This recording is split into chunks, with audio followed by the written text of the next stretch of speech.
Hello बच्चों, स्वागत है आप सभी का हमारे इस चैनल पर। बच्चों, हम लोग मध्यकालीन भारतीय इतिहास पढ़ रहे हैं और इसमें हमारा टॉपिक चल रहा था गुलाम वंश। पिछले वीडियो में हम लोगों ने कुतुबुद्दीन ऐबक के बारे में पढ़ा था। उसी के आगे आज हम लोग शुरू करेंगे। आज हम लोग पढ़ेंगे आराम शाह के बारे में और इल्तुतमिश के बारे में। तो जब कुतुबुद्दीन ऐबक की 1210 ईस्वी में चौगान खेलते समय मृत्यु हो जाती है घोड़े से गिरकर, उसके बाद कहा जाता है उसका पुत्र, ये तथाकथित पुत्र है, इसके पुत्र होने पर मतभेद है।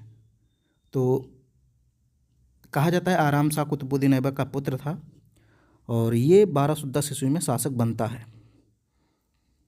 आराम शाह को गद्दी से हटाकर 1211 ईस्वी में इल्तुतमिश सुल्तान बन जाता है। तो कहा जाता है ये जो आराम शाह था मात्र 8 महीने तक ही शासन करता है। फिर इसको जूड के मैदान में जून 1211 ईस्वी में इल्तुतमिश इसको परास्त कर देता है और शासन सत्ता हासिल कर लेता है। एक इतिहासकार हैं डॉक्टर अर्नोल्ड, इन्होंने ये बताया है कि इल्तुतमिश दिल्ली सिंहासन का अपहरण करता था। तो अब शासक बन गया इल्तुतमिश। 1211 से 36 ईस्वी तक शासक रहता है, सुल्तान रहता है और इसका पूरा नाम है शमसुद्दीन इल्तुतमिश, या इसको अल्तमश भी कहते हैं। इलबरी तुर्क था। इल्तुतमिश कैसा तुर्क था? इलबरी, ये तुर्कों की एक शाखा थी, इलबरी तुर्क। प्रथम इलबरी शासक माना जाता है इसे। और ये कुतुबुद्दीन ऐबक का दामाद था और उसका दास भी था। इल्तुतमिश कौन था? कुतुबुद्दीन ऐबक का दास और दामाद दोनों था। दिल्ली सल्तनत का वास्तविक संस्थापक भी इसे माना जाता है। तो दिल्ली सल्तनत का संस्थापक माना जाता है कुतुबुद्दीन ऐबक को, लेकिन वास्तविक संस्थापक इल्तुतमिश को माना जाता है। कहा जाता है कुतुबुद्दीन ऐबक की मृत्यु के समय ये बदायूं का सूबेदार था और ऐबक ने इसे सरे जानदार का पद दिया था। सरे जानदार मतलब बॉडीगार्ड होता था, यानी कि अंगरक्षकों का प्रधान। तो अंगरक्षक बनाया था कुतुबुद्दीन ऐबक ने इल्तुतमिश को, और बदायूं का गवर्नर भी बनाया था। इल्तुतमिश ने सर्वप्रथम लाहौर के स्थान पर दिल्ली को राजधानी बनाया। पिछले वीडियो में मैंने आपको बताया था कि जो कुतुबुद्दीन ऐबक था वो लाहौर से शासन करता था और उसने लाहौर को राजधानी बनाया था, जबकि इल्तुतमिश दिल्ली को राजधानी बनाता है और दिल्ली को प्रशासनिक एवं सांस्कृतिक गतिविधियों का केंद्र बना देता है। इल्तुतमिश को हम लोग सुल्तान सईद कहते हैं, गुलामों का गुलाम भी कहते हैं और मकबरों का पितामह भी कहते हैं। तो ये सब याद रखना बहुत इंपॉर्टेंट है। मकबरों का पितामह किसे कहते हैं? इल्तुतमिश को। गुलामों का गुलाम इल्तुतमिश को। अब गुलामों का गुलाम इसलिए कहते हैं क्योंकि इल्तुतमिश कुतुबुद्दीन ऐबक का गुलाम था और कुतुबुद्दीन ऐबक मोहम्मद गौरी का गुलाम था। तो यानी कि गुलामों का गुलाम इल्तुतमिश था।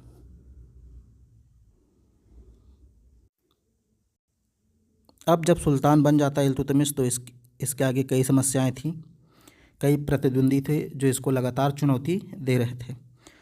सबसे बड़े प्रतिद्वंदियों में, विरोधियों में कौन कौन थे? ताजुद्दीन यल्दौज था जो गजनी का शासक था, मैंने आपको पिछले वीडियो में बताया था। दूसरा था नासिरुद्दीन कुबाचा जो सिंध और मुल्तान का शासक था। और तीसरा था अली मर्दान जो बिहार और बंगाल का गवर्नर बन गया था। तो ये तीन जो है चुनौती दे रहे थे। जनवरी 1216 में तराइन के तीसरे युद्ध में, ये आपने नहीं पढ़ा होगा तो इसको याद रखिएगा, तराइन का तीसरा युद्ध जनवरी 1216 में हुआ और इसमें इल्तुतमिश ने ताजुद्दीन यल्दौज को पराजित कर दिया और बंदी बना लिया। बदायूं के दुर्ग में उसका वध करवा दिया। बदायूं में ही यल्दौज की कब्र है।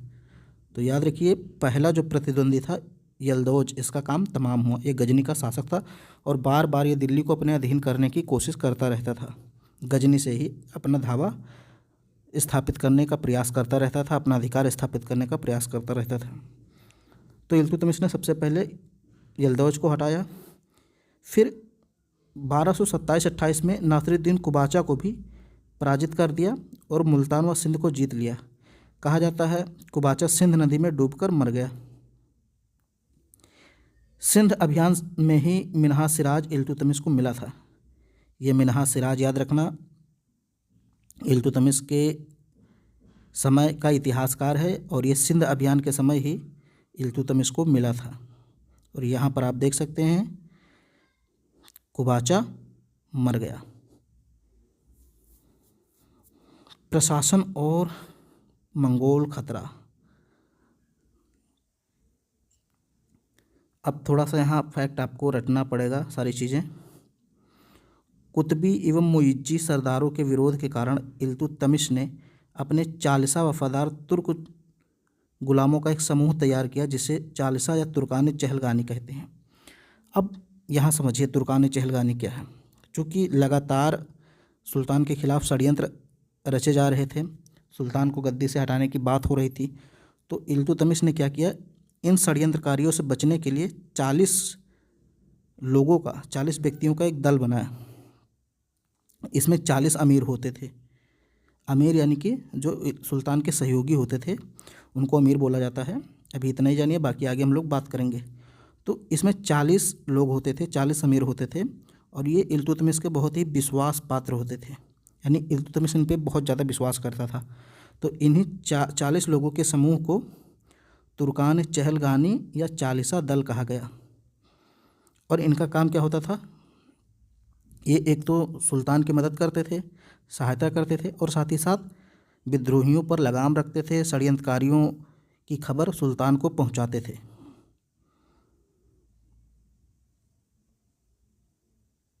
तुर्कान चहलगानी का सर्वप्रथम उल्लेख एसामी की पुस्तक फुतूह-अस-सलातीन में है। याद रखिएगा, प्रथम बार वर्णन तुर्कान चहलगानी का किस में मिलता है, फुतूह-अस-सलातीन। ये एक ग्रंथ है जिसको लिखा है एसामी ने।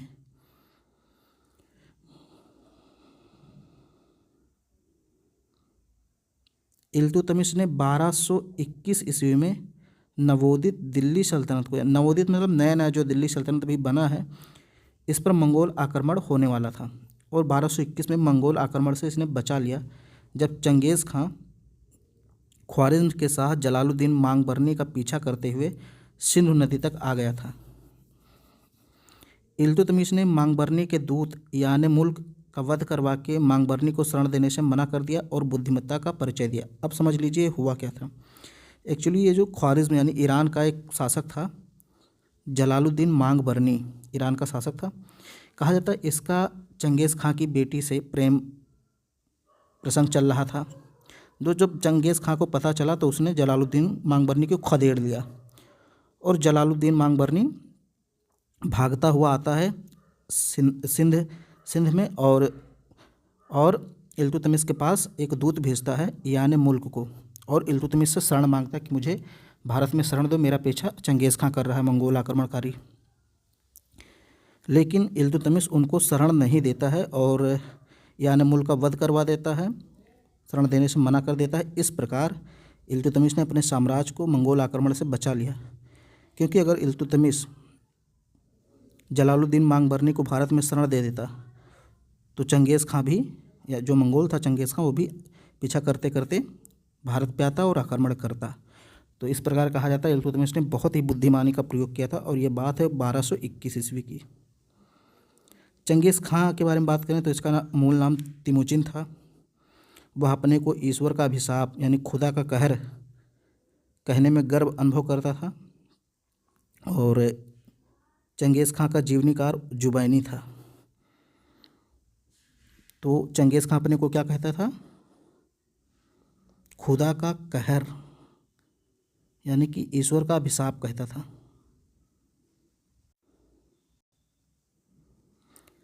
आगे देखते हैं, इल्तुतमिश ने गियासुद्दीन तुगलक को पराजित करके बंगाल को भी पूर्णतः अपने अधीन कर लिया था। गियासुद्दीन ने भी खलीफा से खिल्लत प्राप्त की थी और इल्तुतमिश ने बंगाल में हुसामुद्दीन एवं बिहार में मलिक अलाउद्दीन जानी को गवर्नर बनाया। तो बंगाल पर आक्रमण करता है इल्तुतमिश और वहाँ गियासुद्दीन को पराजित कर देता है और वहाँ बंगाल में हुसामुद्दीन को गवर्नर बनाता है और बिहार में मलिक अलाउद्दीन जानी को गवर्नर बनाता है।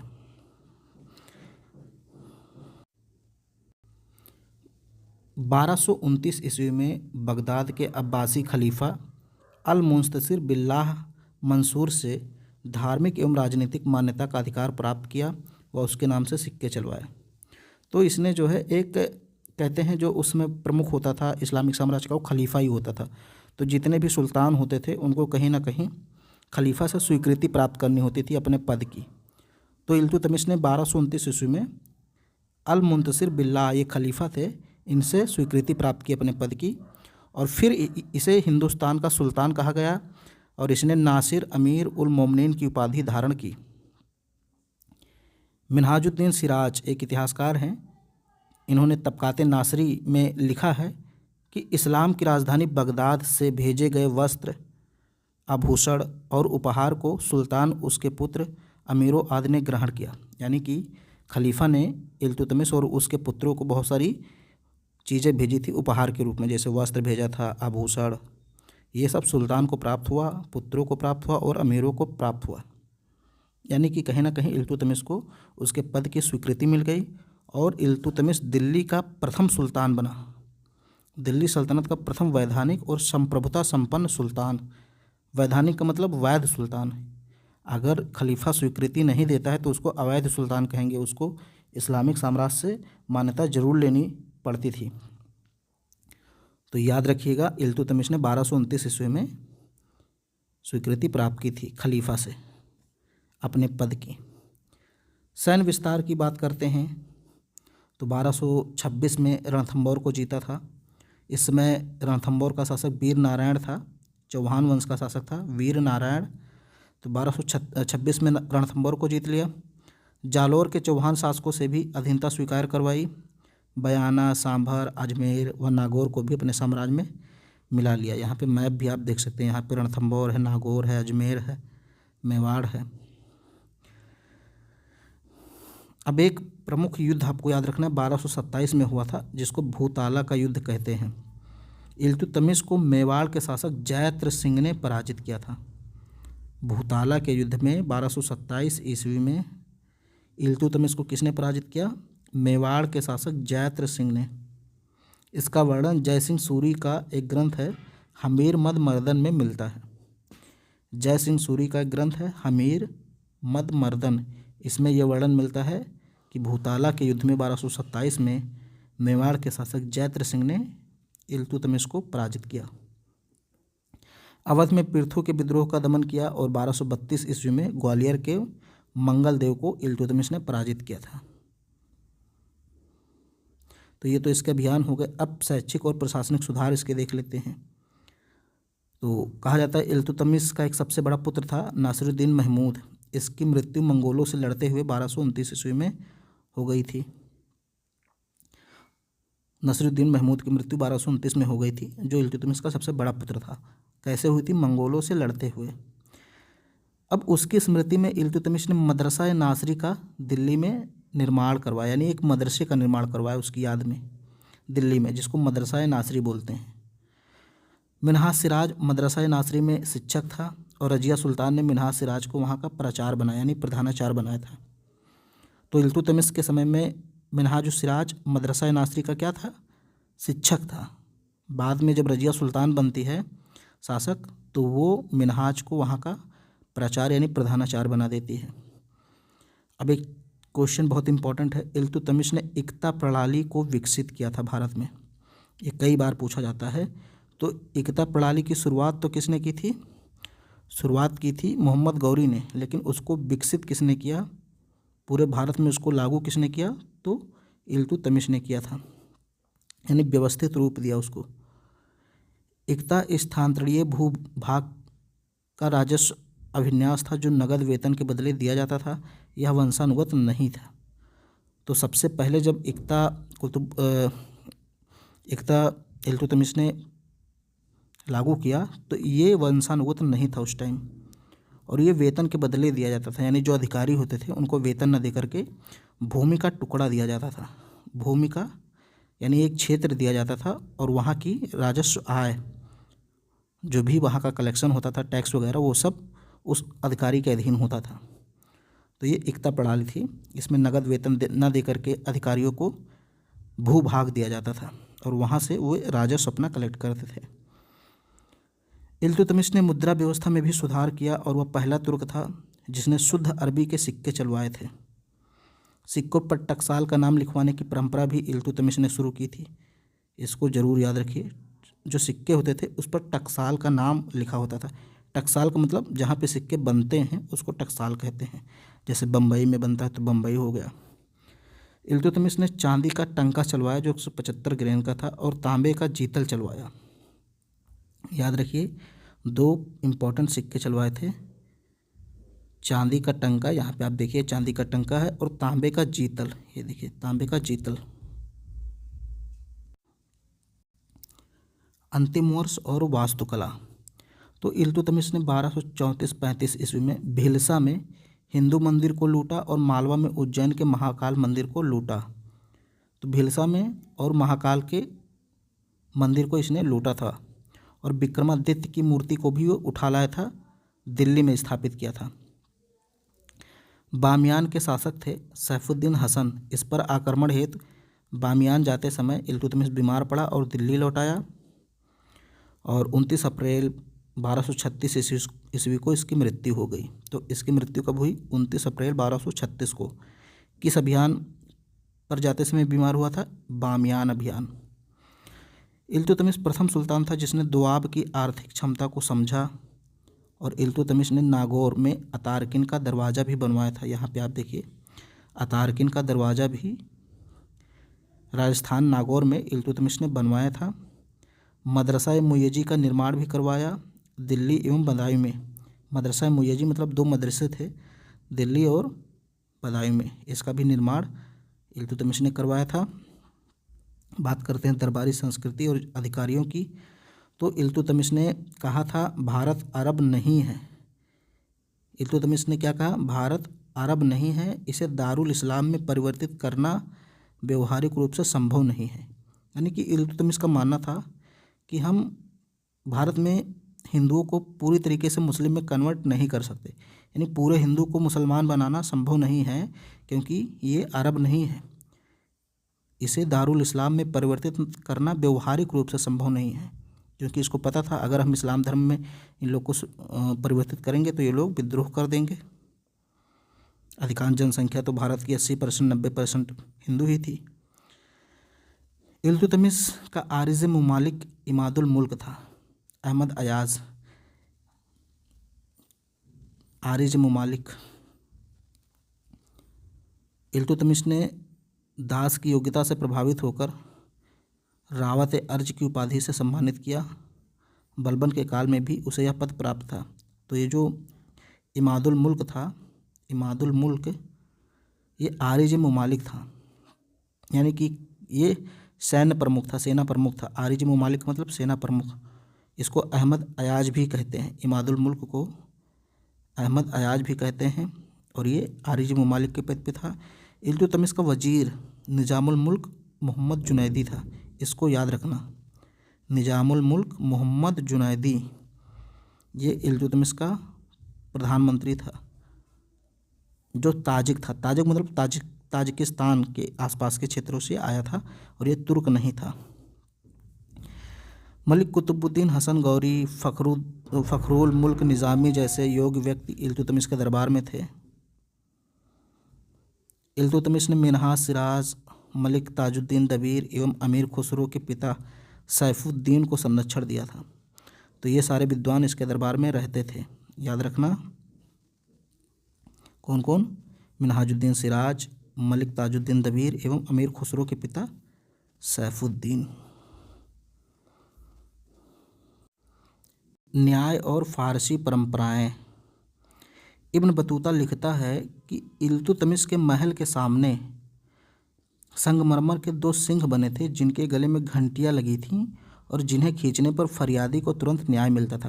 यानी इल्तुतमिश का जो महल होता था उसके सामने 2 सिंह बने होते थे दरवाजे पर और उसमें घंटी लगी होती थी। अब मान लो किसी व्यक्ति के साथ अन्याय हुआ है तो उस घंटी को बजाएगा और उसको तुरंत न्याय मिलेगा, यानी तुरंत उसको इल्तुतमिश के दरबार में ले जाया जाएगा। इल्तुतमिश अपने दरबारी पदाधिकारियों के सामने गद्दी पर बैठने से हिचकिचाता था। पवित्र व्यक्तिगत जीवन बिताने के कारण इल्तुतमिश को सूफियों का सौहार्द भी प्राप्त था, यानी सूफी संतों से इसका मेल जोल भी था। इल्तुतमिश अधिराजत्व में विश्वास रखता था, ना कि संप्रभुता में। यानी कहीं ना कहीं इल्तुतमिश ने अपने साम्राज्य को बढ़ाने का प्रयास नहीं किया, बल्कि जितना था उसी को शक्तिशाली यानी मजबूत स्थिति देने का प्रयास किया। फिर इसके बाद इल्तुतमिश ईरानी राजतंत्रीय परंपराओं को ग्रहण किया और उन्हें भारतीय वातावरण के अनुरूप समन्वित किया। उसने आदाब उस सलातीन और मासरे उस सलातीन जैसी ईरानी राजतंत्र से संबंधित पुस्तकें अपने पुत्रों की शिक्षा के लिए बगदाद से मंगवाई थी। तो ये पुस्तकें हैं आदाब उस सलातीन और मासरे उस सलातीन। ये ईरानी परंपरा, ईरानी राजतंत्र से संबंधित पुस्तकें हैं। तो अपने बेटे को, अपने बच्चों को पढ़ाने के लिए इराक से ये सारी पुस्तकें मंगवाई गई थी।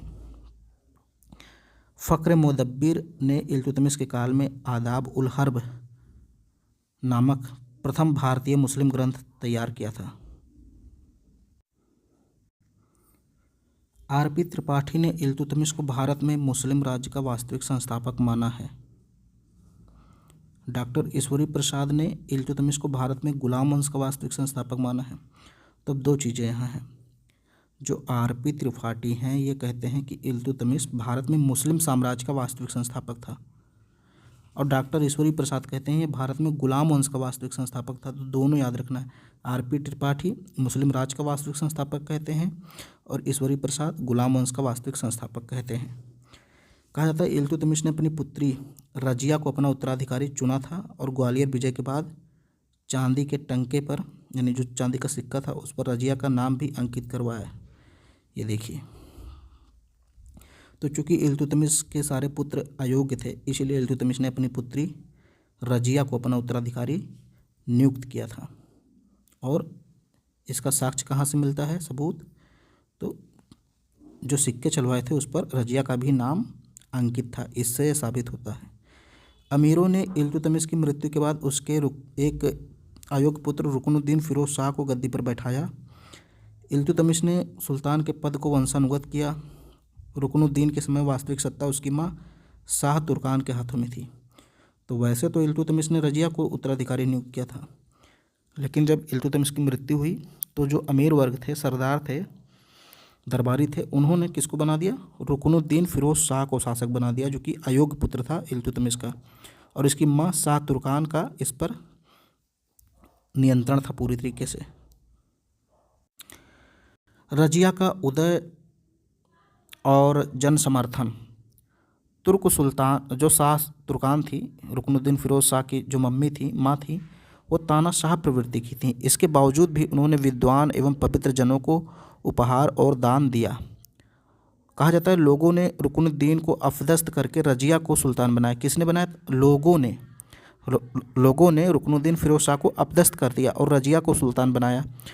रुकनुद्दीन मात्र 7 माह तक ही शासक रहा। रजिया ने शुक्रवार की नमाज के समय लाल वस्त्र पहनकर लोगों के सामने शाह तुर्कान के विरुद्ध न्याय मांगी। ये देखिए। और इल्तुतमिश के समय न्याय चाहने वाले व्यक्ति को लाल वस्त्र पहनने पड़ते थे। तो रजिया सुल्तान लाल वस्त्र पहनकर जनता के सामने जाती है और न्याय मांगती है कि देखो मेरे पिताजी ने मुझे सुल्तान नियुक्त किया था, उत्तराधिकारी बनाया था, लेकिन इन्होंने शाह तुर्कान ने अपने बेटे रुकनुद्दीन फिरोज शाह को बना दिया। तो जनता जो है रजिया का समर्थन करती है और रजिया सुल्तान को शासक बना दिया जाता है। पहली बार रजिया के मामले में दिल्ली की जनता ने उत्तराधिकार के प्रश्न पर स्वयं निर्णय लिया और शासिका रजिया सुल्तान बन जाती है। रुकनुद्दीन फिरोज शाह कैद कर लिया जाता है। के निज़ामी कहते हैं कि ऐबक ने दिल्ली सल्तनत का खाका बनाया। इल्तुतमिश ने उसे एक व्यक्तित्व, एक पद, एक प्रेरणा, एक शक्ति एवं एक दिशा दी। एक प्रेरणा, एक शक्ति, दिशा दी। मिन्हाज सिराज के अनुसार ऐसा गुणवान, दयालु हृदय, विद्वानों एवं धर्मोपदेशकों का सादर करने वाला सुल्तान कभी सिंहासन पर नहीं बैठा। मतलब मिन्हाज सिराज इल्तुतमिश को बहुत ही नेक दिल वाला बताते हैं। इल्तुतमिश के दरबार में नूरुद्दीन मोहम्मद औफ़ी रहते थे। नूरुद्दीन मोहम्मद औफ़ी, इन्होंने जवामी उल हिकायत की रचना की। इसी पुस्तक में सर्वप्रथम चुंबकीय कंपास का उल्लेख मिलता है। बहुत ही इम्पॉर्टेंट है। सर्वप्रथम चुंबकीय कंपास का उल्लेख किस पुस्तक में मिलता है? तो वो मिलता है जवामी उल हिकायत में। और जवामी उल हिकायत को किसने लिखा? नूरुद्दीन मोहम्मद औफ़ी ने लिखा था। इल्तुतमिश की मृत्यु के बाद चालीसा दल सुल्तान निर्माता यानी किंग मेकर की भूमिका में आ गए। मिनहाज बताता है कि वे एक दूसरे से कहते थे, मैं और अन्य कोई नहीं। आप क्या हैं जो मैं नहीं हूँ, और आप क्या नहीं थे जो मैं नहीं रहा। कहने का मतलब जब इल्तुतमिश की मृत्यु हुई तो उसके द्वारा बनाया गया जो चालीसा दल था वो बहुत प्रभावशाली हो गया और वो राजा बनाने लगा। यानी वही जिसको चाहता उसको राजा बनाता, जिसको चाहता उसको मरवा देता। तो ये रहा इल्तुतमिश, और उसके पहले हम लोगों ने आराम शाह पढ़ा। अब आगे हम लोग थोड़ा रजिया सुल्तान के बारे में बात करेंगे और फिर बलबन को पढ़ते हुए गुलाम वंश कंप्लीट कर लेंगे। तो वीडियो पसंद आए तो उसको लाइक शेयर सब्सक्राइब ज़रूर करें।